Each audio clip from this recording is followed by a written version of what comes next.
Prodi Pendidikan Bahasa Arab, Fakultas Tarbiyah dan Ilmu Keguruan.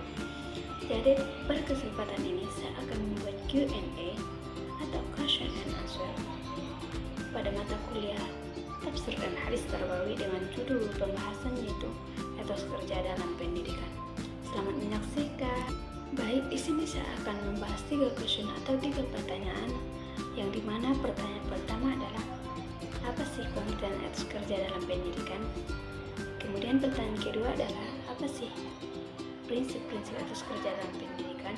Kemudian pertanyaan ketiga adalah apa saja sih faktor-faktor yang mempengaruhi etos kerja dalam pendidikan? Jadi sebelum membahas 3 pertanyaan tersebut, di sini saya akan mengulas kembali mengenai apa sih etos kerja dalam pendidikan. Etos kerja dalam pendidikan adalah etos kerja yang diinspirasikan oleh Islam, bisa berdampak mendapat kebahagiaan dalam waktu yang cukup panjang karena orientasinya adalah ridho Allah Subhanahu wa Ta'ala. Istilah etos kerja sendiri adalah terdiri dari 2 kata, yaitu etos dan kerja. Kata etos berasal dari bahasa Yunani, etos yang berarti sikap, kepribadian, watak, karakter, keyakinan atas sesuatu. Sedangkan kerja adalah berusaha untuk melakukan sesuatu dengan perencanaan dan tanggung jawab.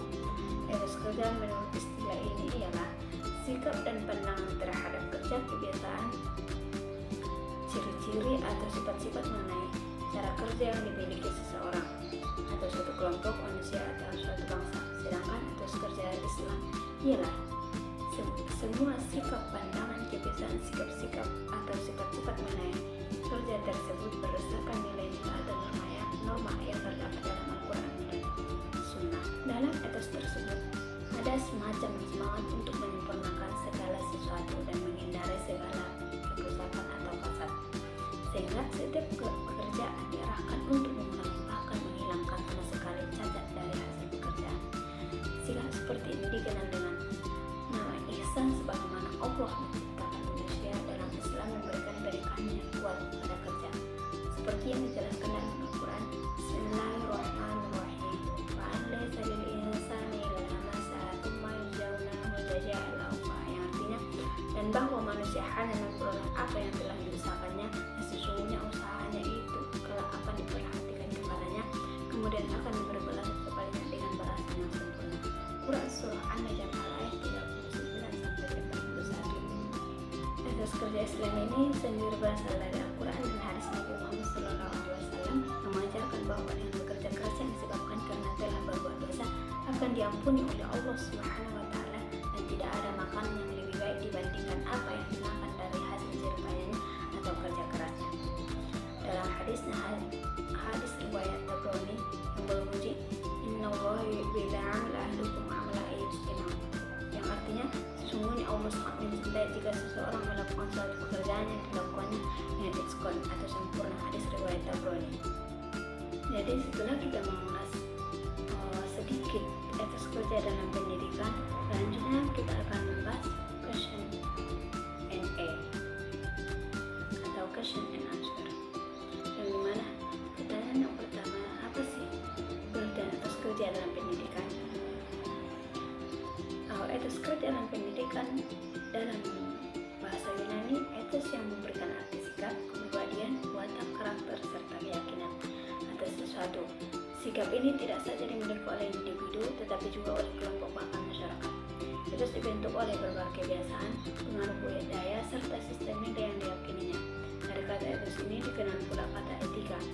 Etika mempunyai arti sebagai ilmu pengetahuan tentang akhlak, moral. Etika mendekati pada pengertian akhlak dan nilai yang berkaitan dengan baik buruknya, sehingga dalam etos tersebut terkandung gairah atau semangat yang sangat kuat untuk mengerjakan sesuatu secara optimal, lebih baik, dan bahkan berupaya untuk mencapai kualitas kerja yang sempurna.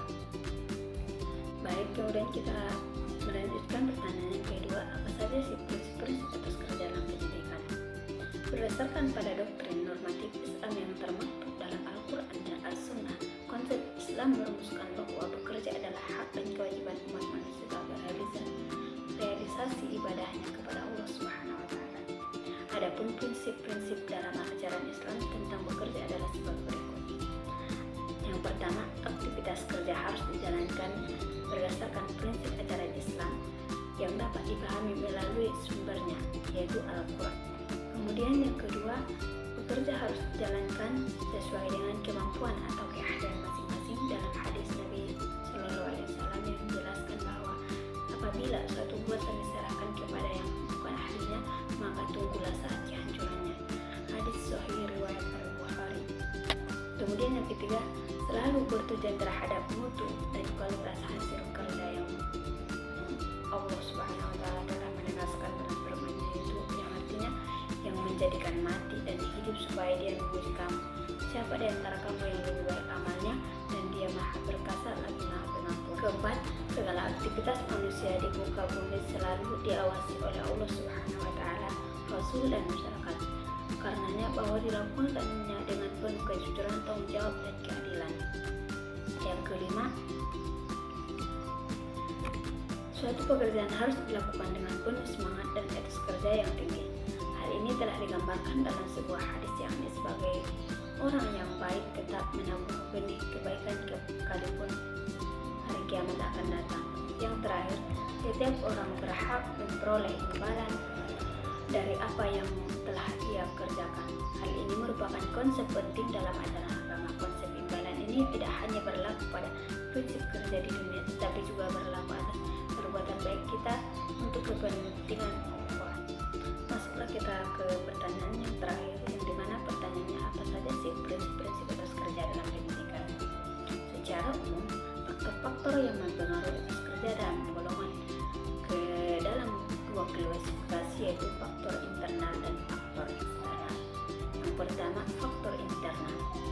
Yang dimaksud dengan faktor internal di sini adalah faktor-faktor yang mempengaruhi etos kerja yang berasal dari dalam jiwa seseorang.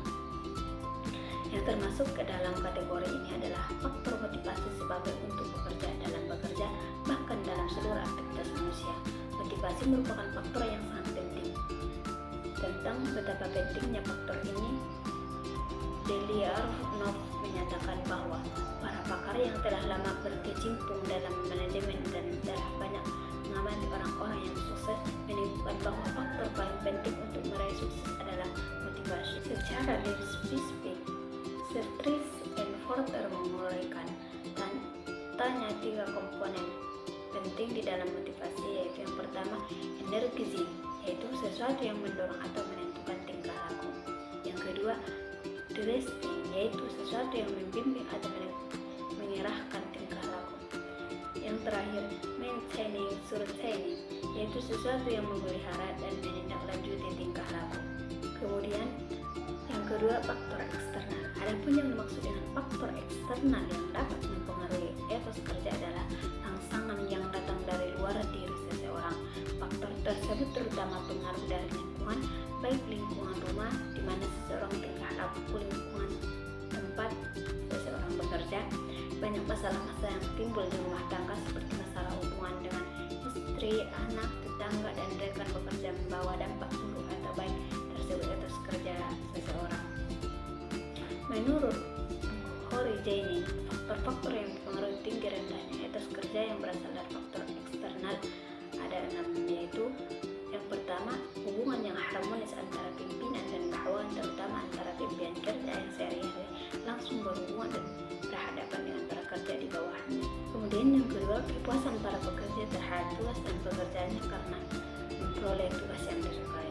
Yang ketiga, terhadap suatu suasana dan iklim kerja bersahabat dengan anggota-anggota lain organisasi apabila dengan mereka yang sehari-harinya banyak berhubungan dengan pekerjaan. Yang keempat, rasa kebanggaan bagi tercapainya tujuan organisasi yang juga merupakan tujuan bersama mereka yang harus diwujudkan secara bersama-sama pula. Yang kelima, adanya tingkah laku kepuasan ekonomi dan kepuasan materi lainnya yang memadai sebagai imbalan yang dirasakan adil terhadap jerih payah yang telah diberikan kepada organisasi. Kemudian yang terakhir, adanya ketenangan jiwa, jaminan kepastian serta perlindungan terhadap sesuatu yang membahayakan diri pribadi dan karir dalam pekerjaan. Sekian yang dapat saya jelaskan dan saya paparkan, dan saya menjawab pertanyaan. Wal akhir minni, Allahumma ila aqwal thariq. Wassalamualaikum warahmatullahi wabarakatuh.